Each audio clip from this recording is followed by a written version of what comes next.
Let's get right into it. Welcome to The Explainer. Today, we're diving headfirst into the high-stakes diplomatic maneuvering that's happening literally right now at the Council of Europe Foreign Ministers meeting. So, if you're curious about exactly how these big global summits actually rewrite the rules of a nation's borders, well, you're definitely in the right place.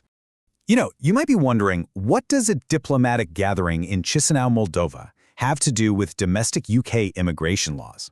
Honestly, absolutely everything.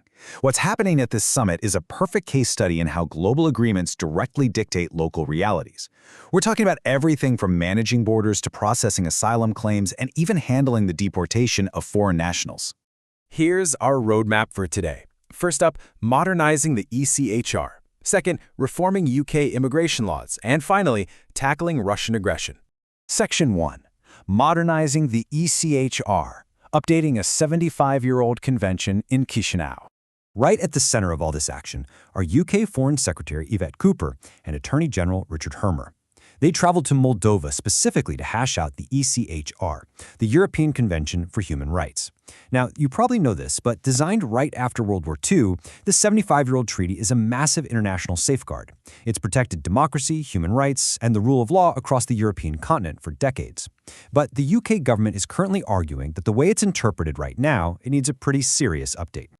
The really crucial point here is exactly which parts of this historic treaty the UK is targeting. They actually launched a review of two very specific articles last year. For Article 3, the government's aim is to ensure that serious criminals absolutely cannot exploit the system to halt their deportation and extradition. And then for Article 8, the focus is strictly on family rights and making sure those are properly balanced against the public interest. Ultimately, the UK is pushing for a brand new collective agreement across Europe to reinterpret exactly how these specific articles get applied by the courts. So it sets up this fascinating legal tug-of-war. On one hand, you've got family rights, which are guaranteed under Article 8, protecting a person's right to respect for their private and family life. But on the other hand, you have the public interest. Specifically, we're talking about a sovereign nation's right to deport foreign criminals and address very real national security threats. The UK is lobbying hard for a modern interpretation of the convention that gives a lot more weight to that public interest side of the scale. To really grasp the official diplomatic stance here, it helps to look at what Foreign Secretary Yvette Cooper actually said. She stated, quote, "The ECHR has protected democracy, human rights, and the rule of law across Europe for 75 years. To ensure this continues, we need a common-sense approach that reflects the realities of today." She went on to emphasize that immigration systems just shouldn't be unfairly gamed to prevent foreign criminals from being lawfully returned. It's an interesting dual message. They are reaffirming their commitment to the treaty's history, while at the exact same time demanding strict, practical reforms for today.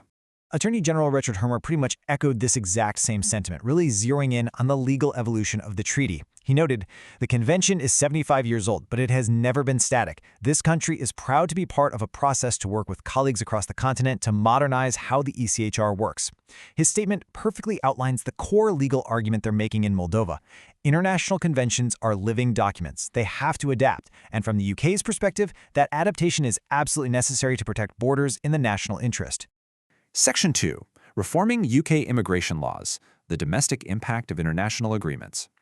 So how does all this high-level international diplomacy actually hit close to home?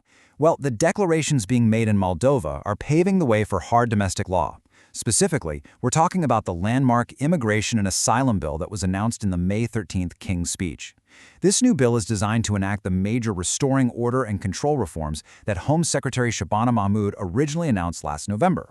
The government is literally billing this as the most significant border reform in a generation. Here is how this new legislation is supposed to translate into actual action. The government has laid out three really clear steps. Step 1 ties directly back to what we just talked about with the Moldova summit, tightening the domestic application of ECHR Article 8. Step 2 aims to significantly reduce the pull factors that drive illegal migration to the UK. And Step 3? That's about increasing the physical removal of individuals who have no legal right to remain. Through these three steps, the government is making its plan clear, ensure that national security and border control carry a ton of weight in immigration decisions. Section 3. Tackling Russian aggression, accountability, and countering information warfare. Now, while border control is definitely the UK's primary focus, the Council of Europe is also deeply engaged in broader international security, particularly regarding the ongoing war in Ukraine. A major agenda item in Moldova right now is operationalizing the Special Tribunal for the Crime of Aggression against Ukraine. The UK, working alongside over 35 counterpart nations, is trying to create a totally unique judicial mechanism, one that is actually capable of prosecuting the people responsible for the war of aggression, reaching all the way up to Kremlin insiders. But, this conflict isn't just playing out on the battlefield, right? It's happening right now in the information space. 50 plus. That is the exact number of individuals and entities that the UK hit with severe sanctions just days before this summit even started. These sanctions, they're part of a much broader joint strategy to counter hybrid threats. The actions directly target entities that are out there actively sowing pro-Kremlin narratives abroad. The goal here is really twofold: prevent any further destabilization of Ukraine and protect the integrity of European elections. I mean, the recent interference we saw in Armenia served as a massive wake-up call for a lot of people. It just highlights exactly how the UK is utilizing the Council of Europe to build a joint defense against foreign information manipulation and interference. Let's do a quick recap. Number 1, modernizing the ECHR. Number 2, reforming UK immigration laws. And number 3, tackling Russian aggression. It really is this incredibly complex web where human rights reform, domestic legislation, and international security all intersect.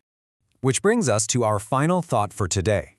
How can a 75-year-old international convention successfully adapt to the incredibly complex border and security challenges of our modern world? Really think about it. How does an entire continent uphold historic human rights while also strictly enforcing modern national security in an era of massive global migration and hybrid warfare? It's an absolute tightrope walk, and it's exactly what's being battled over in courtrooms and diplomatic summits as we speak. Thanks for joining this explainer, and keep seeking to understand the systems that truly shape our world.